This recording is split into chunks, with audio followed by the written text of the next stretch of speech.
everyone, this is Bea, a lecturer from the Expert Guides Tutorial Center, and welcome to the Expert Guides Tutorial Center YouTube channel. Before we get into our lesson for today, allow me to first introduce myself. So my name is Bea Reyes, and I am a graduate of UP Diliman with a degree in BS Biology with summa cum laude honors. I am currently a medical student at St. Luke's Medical Center College of Medicine, and my hobbies include exercising, cooking, and spending time with my family and friends. Our lesson today will be about animals. So animals are everywhere. They can be found at home, like our pet animals like dogs, cats, and birds, and fishes, and rabbits. There are also animals in our yard, like frogs and butterflies, as you can see in this picture, and other insects. We also have farm animals like cows, carabaos, and goats, horses, chickens, and ducks. And these animals differ from one another. They are unique because of their sizes, body parts, and their different uses. Animals are important. Animals serve as our companions. They provide us with milk, eggs, meat, and other dairy products as food. They also give people livelihood or jobs. Some raise cows and goats and chickens to sell. Some medicines also come from animals. Horses, carabaos can transport people and heavy loads from one place to another. Some animals also protect people. They can serve as guides for disabled people or can guard us from danger. Animals have different body parts. Each part has its own function. We have body parts for sensing. So for example, for rats, they use their long whiskers. Birds have excellent eyesight.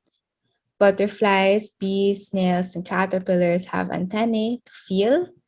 Bugs and flies use antennae for smelling, and mosquitoes use their antennae for hearing. We also have body parts specialized for movement. So, for example, for some animals like horses, they make use of their legs and feet to walk and run. Some, like birds, like a dove, they use their wings to fly. Others, like goldfishes, have fins and tails to swim and move around underwater.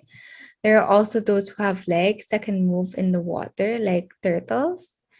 And some animals, like snakes, they have no legs but glide on land and swim in water. We also have body parts for food getting, and it depends on the kind of food that the animals want to eat. So, for example, the cows, dogs, and other animals use their mouth to get their food. Frogs and lizards use their tongue to get their prey, like mosquitoes. Birds and chickens and ducks use their beaks or bills to peck their food. Butterflies, some octopuses, they use their tentacles to capture food. Spiders use their fangs to catch insects. Tadpoles and small fishes. Some butterflies, flies, and mosquitoes use their proboscis to sip food. And clams and other shellfish use their cilia to sweep the tiny animals from the water to their shell and mouth. So some body parts also act for protection. Cows, carabaos, dogs, cats, horses, goats, and other animals, they have fur or hair to protect them from cold temperature. Fishes have wet, slippery scales to easily escape danger. Turtles and snakes have hard scales to protect their body. And some snakes, they have fangs and poison. Birds have feathers to regulate their body temperature. Toads are covered with poisonous liquid to protect them from their enemies. And other animals, they can be classified into the various body parts. So animals can either be vertebrates or animals with a backbone, or invertebrates, those without a backbone. Okay. So here are examples of some vertebrates. So we have mammals, which are animals that feed their young through their mammary glands and breathe through their lungs. We also have birds, which are animals covered in feathers. They have a beak or bill. They have two legs and with wings. We also have fish, which are covered with scales for protection. They have gills for breathing and fins for swimming. We have also amphibians like this frog, and these are animals that can live on both land and water, and their skin is kind of wet. Also have reptiles. Their bodies are covered with hard scales. They breathe through their lungs. For invertebrates, we have insects, which has a body with three segments, three pairs of legs, and a pair of antennae. And we also have corals, jellyfish, octopus, sponges, squid, and worms for invertebrates. And these animals, they have soft, fleshy bodies. So we can also classify animals based on their uses.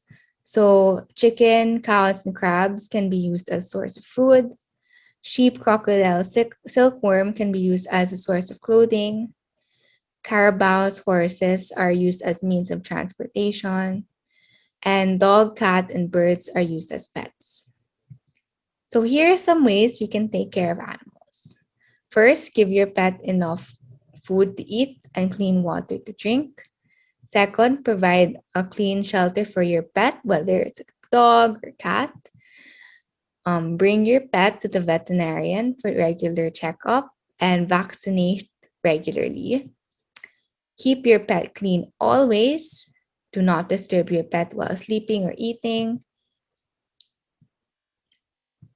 Help preserve habitats of the animals by not burning or cutting down trees in the forest. Report to authorities the persons who are hunting endangered animals and using dynamite when fishing, and be kind to animals. Okay, now that we're done with our lesson, let us test your knowledge. First, an animal is an example of what kind of animal? Let's be specific here. A frog, I'm so sorry. A frog. Um, what structure do birds use to fly? And give one importance of animals. So here are the answers. Thank you for watching. Please like and subscribe to Expert Guides for more high-yield educational videos.